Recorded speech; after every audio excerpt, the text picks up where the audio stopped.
जैसे ही लक्ष्मी देवी द्वार पर पहुंची तो जगन्नाथ जी के सेवकों ने जोर से द्वार बंद कर दिया। ये देखकर लक्ष्मी देवी को अत्यंत क्रोध आया।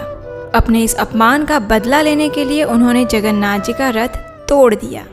फिर क्या? वही हुआ जो हमेशा होता आया है। चलिए देखते हैं।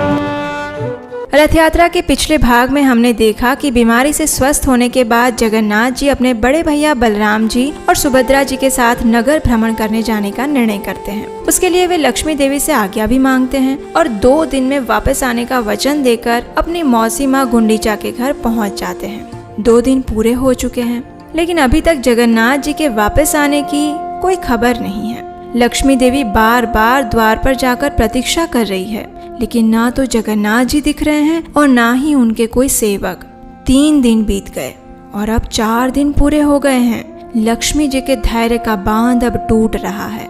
ना तो जगन्नाथ जी आ रहे हैं और ना ही उनके आने की कोई सूचना सुनाई दे रही है। बार बार लक्ष्मी देवी अपने सेवकों को बुलाकर पूछती है, क्या स्वामी श्री मंदिर में आ गए, या फिर क्या उनका कोई सेवक उनके आगमन का समाचार लेकर आया है क्या, देखना जरा। लेकिन हर बार लक्ष्मी देवी को निराश ही होना पड़ रहा है। उदास मुख से वे अपने झरोखे से झांकती हुई प्रतीक्षा कर रही है।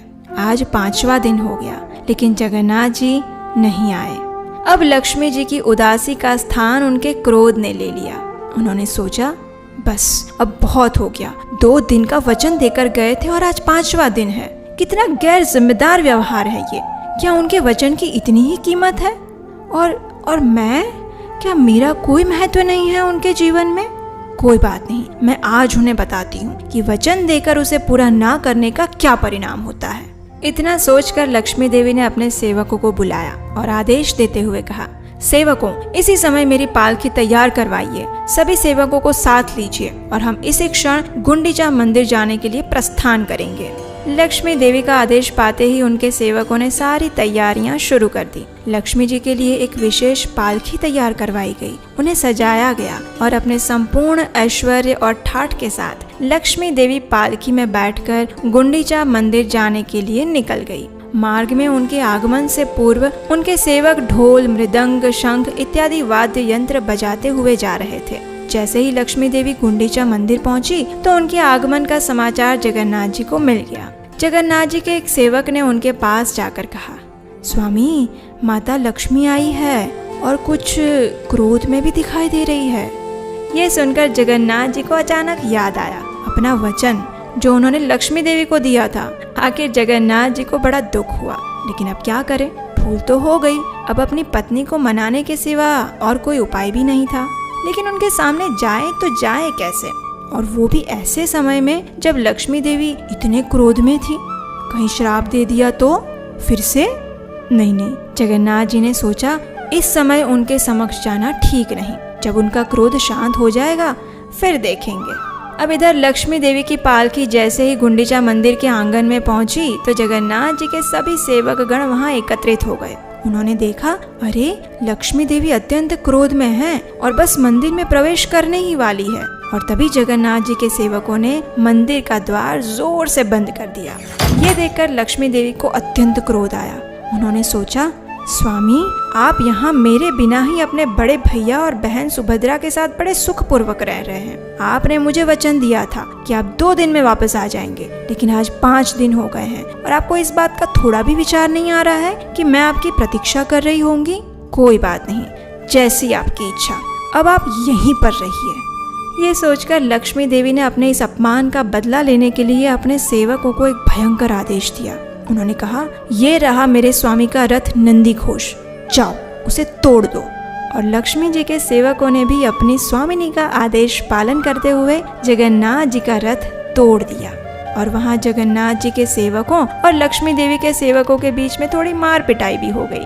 उसके बाद लक्ष्मी देवी चुपचाप वहाँ से वापस श्री मंदिर आ गई, लेकिन इस बार वे मुख्य मार्ग से नहीं आई, अपितु हेरा गोहरी गली से आई।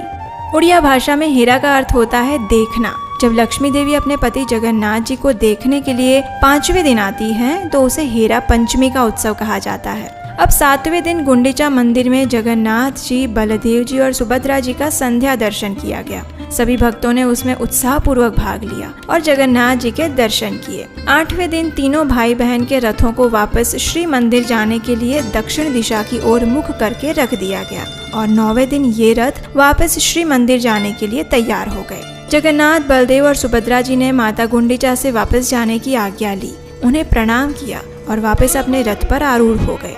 इस वापस जाने की यात्रा को बहुड़ा यात्रा के नाम से जाना जाता है। इसमें इतनी धूमधाम नहीं होती।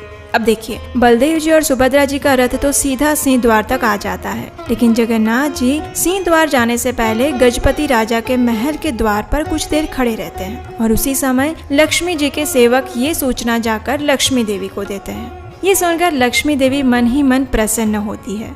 आखिर उनके स्वामी जो आ रहे हैं वे श्री मंदिर से बाहर आकर चानी मंडप में आती है और फिर रसोई घर से होकर भेंट मंडप में प्रवेश करती है और इस प्रकार 10 दिन बाद उन्हें अपने स्वामी के दर्शन होते हैं। इसे लक्ष्मी नारायण भेंट या फिर चाहनी मिलन भी कहते हैं। उस समय लक्ष्मी देवी को जगन्नाथ जी का विशेष हार प्रदान किया जाता है। वे जगन्नाथ जी के रथ नंदी घोष की प्रदक्षिणा करती हैं और फिर श्री मंदिर में उनके आगमन की प्रतीक्षा करने के लिए वापस श्री मंदिर चली जाती है। कुछ समय बाद जगन्नाथ जी का रथ भी सिंह द्वार पर आ गया। अब फिर से तीनों भाई बहन श्री मंदिर में प्रवेश करने वाले हैं, लेकिन यहाँ रथ यात्रा समाप्त नहीं होती। आपको क्या लगता है, लक्ष्मी देवी इतनी सरलता से अपने पति को क्षमा कर देंगी? जी नहीं, बलदेव जी और सुभद्रा मैया को तो सीधा श्री मंदिर में प्रवेश मिल जाता है, लेकिन हमारे प्यारे जगन्नाथ जी बाहर ही फंस जाते हैं। लक्ष्मी जी के आदेश से उन्हें प्रवेश करने के लिए मना कर दिया जाता है।